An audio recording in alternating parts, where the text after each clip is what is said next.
just Paimon.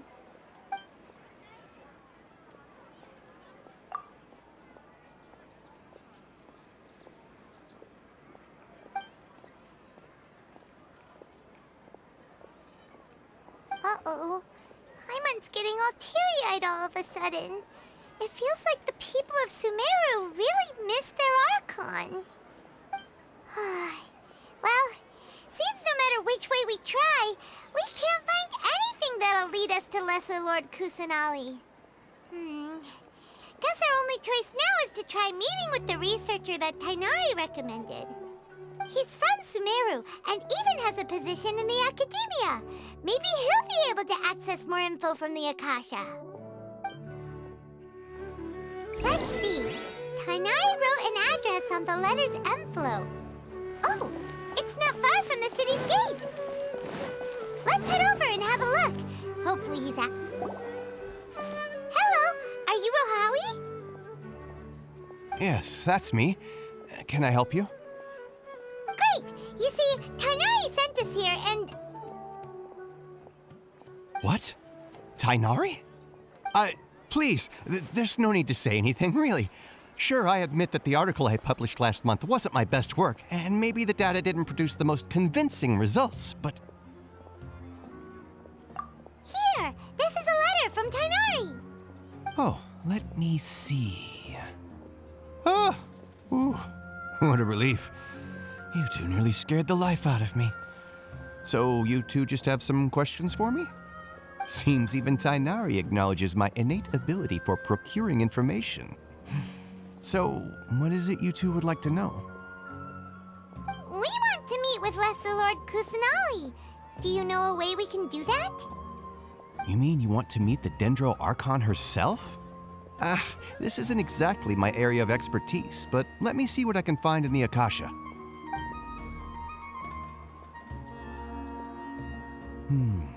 Sorry, the Akasha didn't respond to my query. What? You too? But what about your abilities for getting information and all that? Paimon was sure you'd be able to access more info than we did. Well, as I said, this isn't my area of expertise. I am but a lowly researcher, so the Akasha doesn't see a need for me to know more about the Dendro Archon. All I know is that ever since Lesser Lord Kusanali returned to Sumeru, she's never left the Sanctuary of Sorasthana or made a public appearance. Huh. Didn't expect her to be such a mysterious figure. The Dendro Archon is somewhat of a recluse. Perhaps she just doesn't want to entertain visitors, which would explain the lack of information in the Akasha. But then what can we do? No need to worry just yet. I'm only hypothesizing here.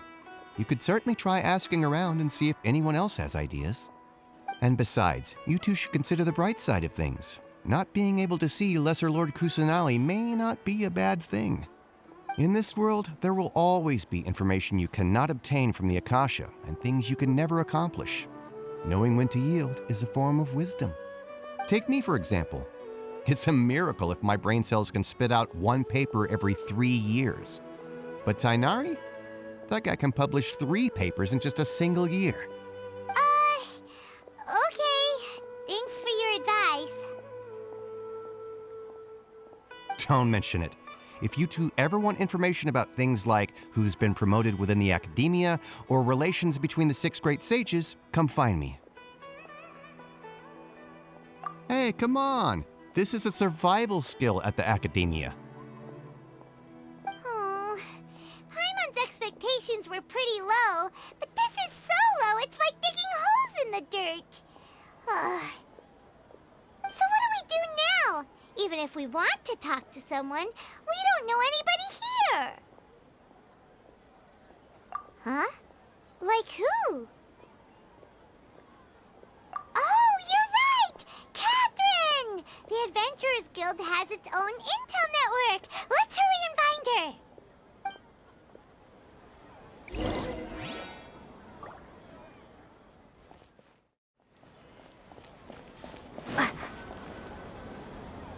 Ad Astra Abyssosk. Hello, Traveler and Paimon. Catherine, we need your help with something. Understood. The Adventurers Guild is always ready to serve you. With what do you require assistance? We want to meet with Lesser Lord Kusanali. Do you know a way we can do that? You two wish to meet with Sumeru's Archon. Understood. Please wait.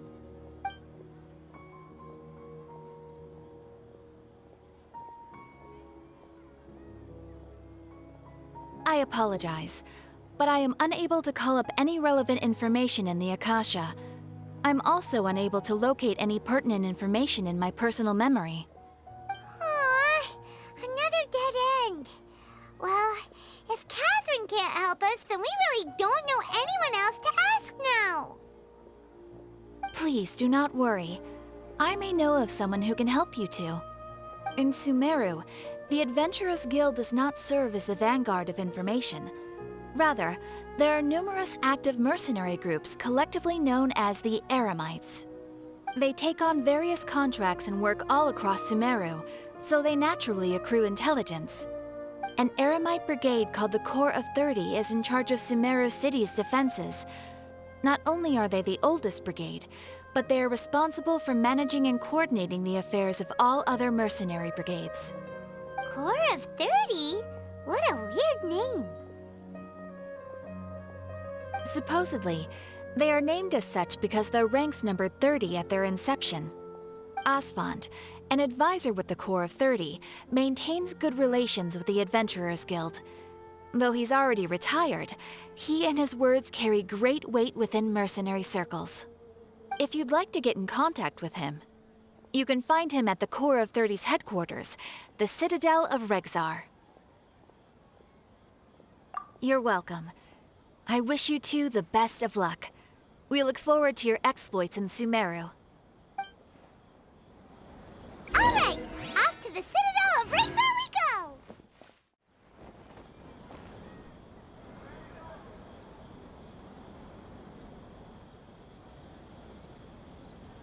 Welcome. The Adventurers Guild told me to expect you two. It's nice to meet you, Asfand. We'd like to ask you about something.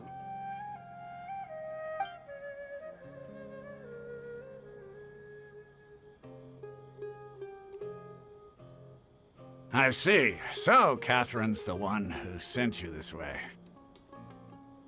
Ha! It's true that the Eremites' network is vast, but even I can't help you meet the Dendro Archon. Wait, seriously? That's it? Afraid so. The Eremites aren't terribly religious, so we don't know much about divinities. As far as the Akasha goes, we can access even less than you. We originally came from the desert. The gods there died off long ago. Since those days, we've used our own two hands to carve out a living. We don't beg gods for their aid. It isn't just us, though. If you ask me, I think most in Sumeru aren't interested in Lesser Lord Kusanali. Oh? Why's that? Just take the Academia, for example. They're the ones who truly rule Sumeru. Although they believe in gods, most of them only care for the late Greater Lord Rugurdevada. In their eyes, she was the one who founded Sumeru and gifted us with the Akasha. Lesser Lord Kusanali just happened to inherit her legacy. Because of the Academia's influence, most citizens are more familiar with Greater Lord Rugurdevada and hold her in greater esteem. Not to mention that Lesser Lord Kusanali never makes an appearance, and the Academia never announces anything about her. As far as the people of Sumeru are concerned, she's just a god that exists. And that's all. Really? Aw. After hearing all of that, Paimon sort of feels bad for Lesser Lord Kusanali. Ha! But who knows? We're all just guessing when it comes down to it.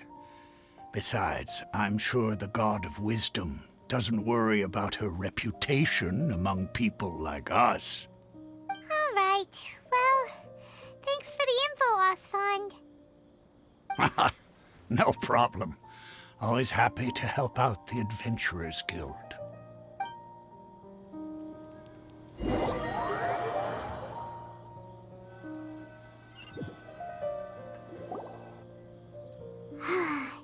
Seems Osfund was right about most people's attitudes here. Not only are they not interested in the Dendro Archon, they even say stuff like, if the Akasha doesn't think I should know, then I don't need to know about it. We've been asking for information non-stop ever since we got to Sumeru.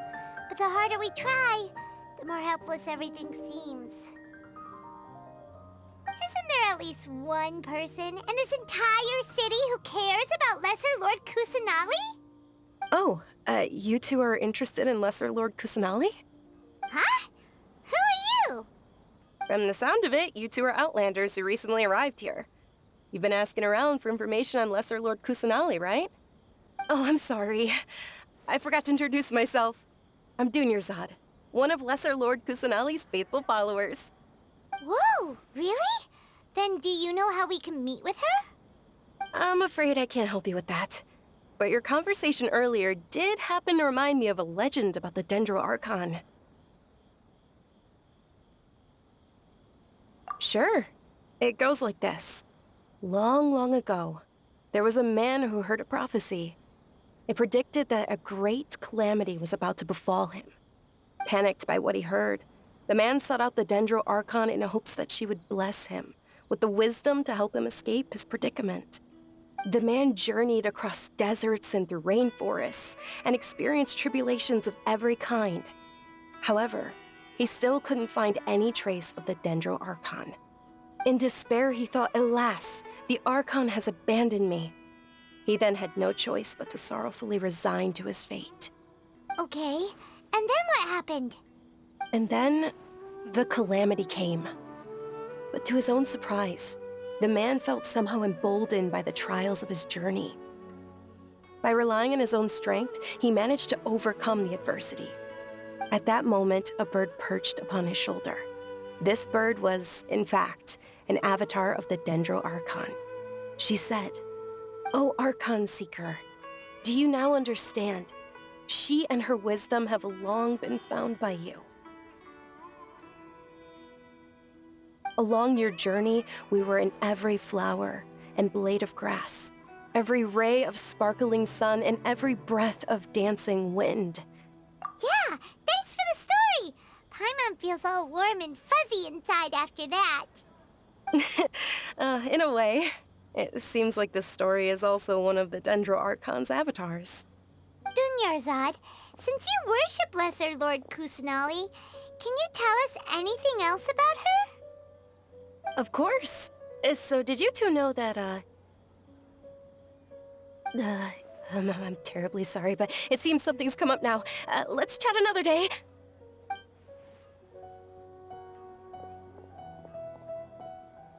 Hey, wait! What the heck just happened? It looks like they're searching for someone. Dunyarzad was acting super nervous just now. You think they're looking for her? Ugh, this stinks! We finally managed to find a lead about Lesser Lord Kusanali! We can't let them get in the way now! Let's see if we can get rid of them. Then we can catch up with Dunyarzad! Hey, have you two seen a brown-haired girl wearing a purple top and a long blue dress? We're looking for her. Did she have bandages wrapped around her wrists? Yes, that's her. Did you see which direction she went? Yeah, she went that way. Quick, after her!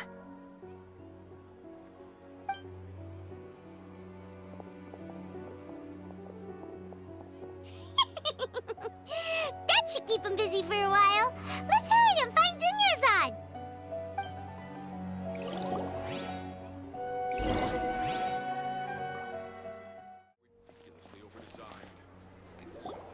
There you are, Dunyarzad.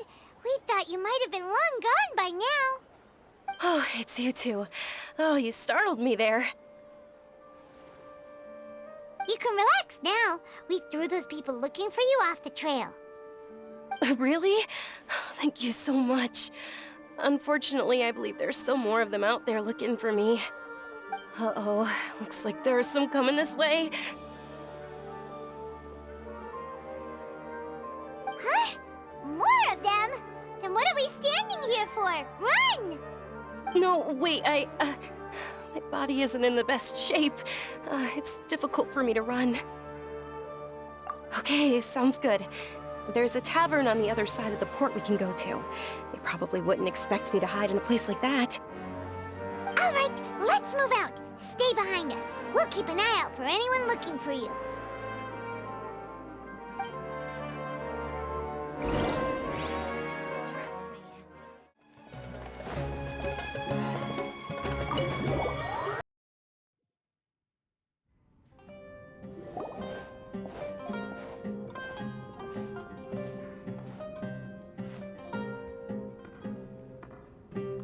We made it. Oh, they shouldn't be able to find us now. Wait! Stand down, Dia!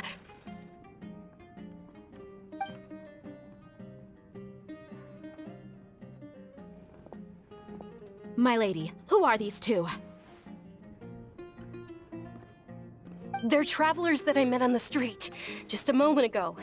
They happened to notice that you were all searching for me, so they helped me hide. I see. In that case, you two should scram. There's nothing here for you. Wait a sec! Who the heck are you? And why are you shooing us away? I'm Miss Dunyarzad's bodyguard, here to see that she returns home safe and sound. My lady, let's get going. You've been gone for so long that your parents are worrying themselves sick. And if I refuse to go with you? It'd be easier for the both of us if you cooperated. But if you insist on not going, then I'll have to carry you like a sack of potatoes. Hey! Dunyarzad already said she doesn't want to go back. Why are you still pushing her? Stay out of this. You don't understand the situation. Sorry, my lady. Even though I'm your bodyguard, your parents are my employers. I have to answer to them. How much? Wait, what? How much more do I have to pay you to become your employer?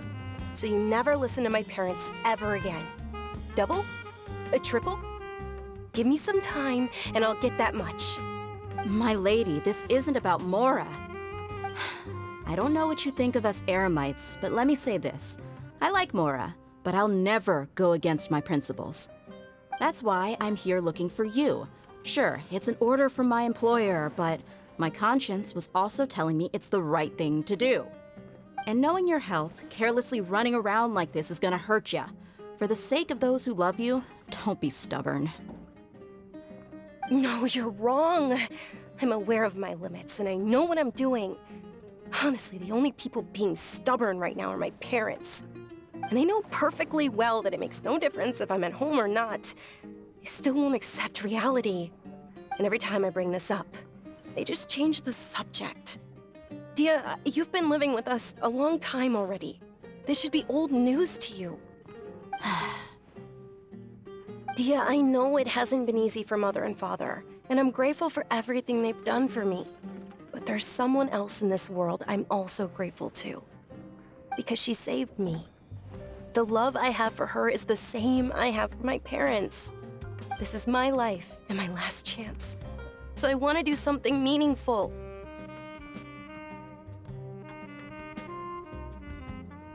My lady, are you sure what you're doing now is meaningful? Yes, I'm sure. At least, it is to me. Fine, I won't ask you to return home anymore. But let me make something very clear. I'm only doing this because I respect your determination, not because I agree with you. Thank you, Dia. Sorry for being so rude just now. My nerves were acting up. And I even brought up your payment in such an offensive way. Don't worry about it, my lady. I did say that I like Mora. Besides, that's our next topic of conversation. Today's little excursion caused such a ruckus that every single bodyguard at the estate was deployed. It wouldn't be easy to hide things from your old man. Since this definitely won't be your last escapade, Here's a little tip. You should at least make it look like your room and things are still in order when you leave. Also, you'll need someone to cover you for when you're out and about. So, I'll let you hire me, my lady. This way, everyone wins. As for the pay, let's say half of what your father pays me. We can settle the bill when we return to the estate. Okay, deal. Yay! Looks like they've reached an understanding.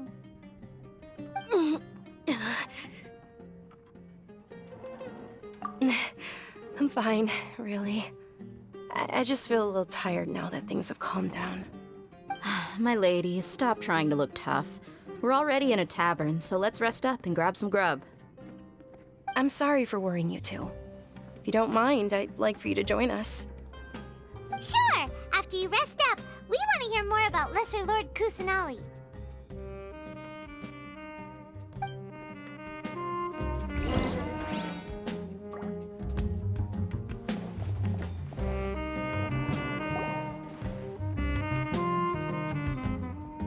Ha! Well, if it isn't Dia. Haven't seen you in nearly half a year. Word on the street is that you're a bodyguard for the Homayani family now. Ha! Don't you find that kind of work boring? Nah, you get used to it. How about a menu over here? You got it. Huh? Isn't this little Miss Homayani herself? We don't get to serve personages like you very often. We'll be sure to prepare our very best. Thank you, sir, but there's no need. I don't have a lot of Mora on me, and I really ought to save as much as I can. But please bring these two the best food you have. They're my new friends, so I want to be a good host for them. Yeah, we're already super grateful for everything you told us about Lesser Lord Kusanali. How about our charcoal-baked agelena cakes? They're our signature snack, and they run cheap. Look, other customers over there are eating some now.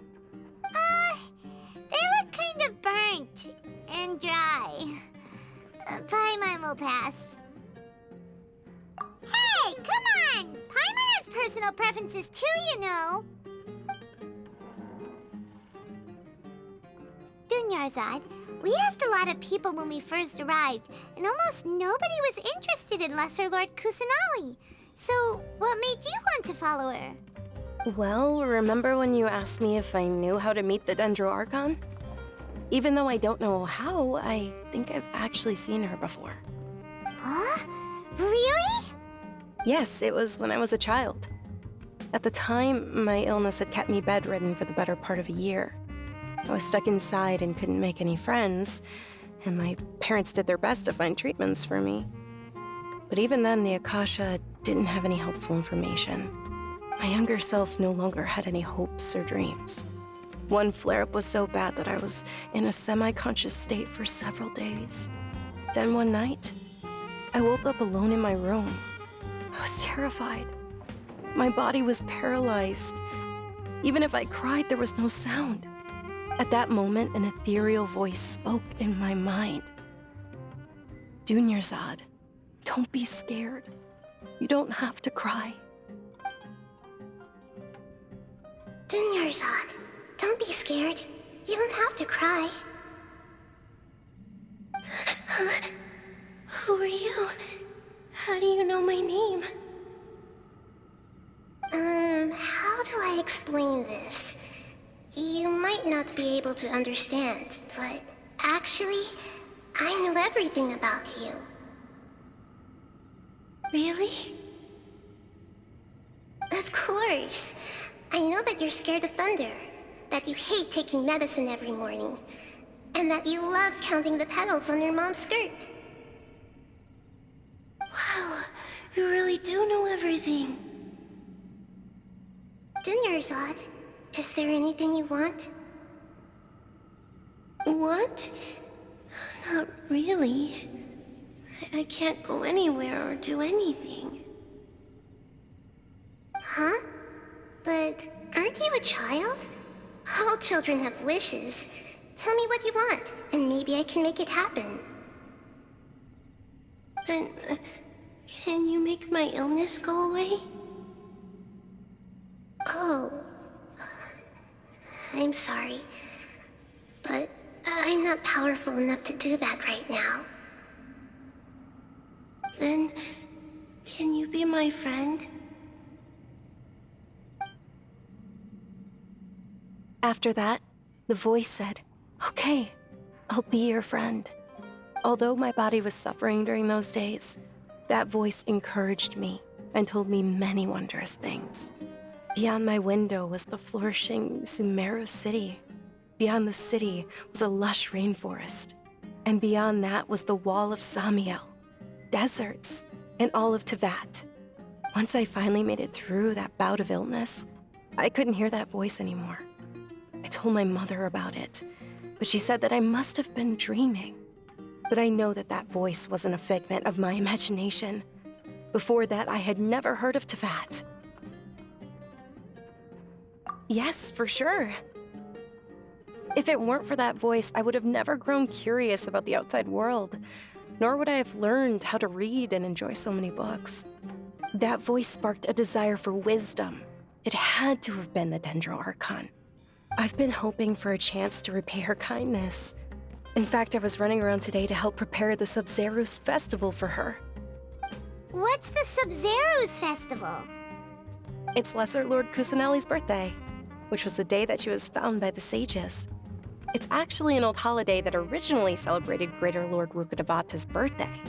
When she passed away, the holiday eventually became a celebration of the Lesser Lord's birthday. I heard everyone was overjoyed when they welcomed her back to Sumeru. In those days, the festival was a huge deal. But because of the Academia's influence, people have gradually lost interest in the festival. The Academia actively participates in Sumeru's many holidays dedicated to Greater Lord Rukkhadevata. But when it comes to the Sub-Zerus festival, forget any funding. They practically act like it doesn't exist. Maybe they see Lesser Lord Kusanali's birth as confirmation of Greater Lord Rukkhadevata's death, so they're reluctant to celebrate it. Aw, but that's awful. It is. It's absolutely terrible. Sure, the Greater Lord founded Sumeru, but hasn't Lesser Lord Kusanali been the one quietly protecting us for the past few hundred years? Just remember that we're still out in public. Don't get too carried away now. I know that people over by the Grand Bazaar still hold the Sub-Zerus festival to this day. But I hadn't met any of them before, so I was never able to contribute. But recently, I made a friend there who also follows Lesser Lord Kusanali. I gave her my savings because I want her to throw a wonderful festival this year. That's the least I could do for Lesser Lord Kusanali. Hold on, my lady. Does this friend happen to be Nilu, the one who sends flowers to the estate? Yes, that's her. I saw her leaving the other day with a nervous look on her face. It seemed like she was hiding something in her arms. Did you give her something? Yes. Initially, I didn't have much more prepared, so I had Nilu sell one of my skirts. I've agreed with Nilu to meet up at the Grand Bazaar today and see how things are coming along. Dia, would you accompany me? Sure. That's quite the trip, though. I'll carry you. No, that would be too much, even for you. You might as well just accept the lift. If I let you walk, who knows how long it'll take us. And if anything happens to you, then I'd really never hear the end of it from your father. But of course. Nilu will be thrilled to hear there are more people interested in Lesser Lord Kusanali.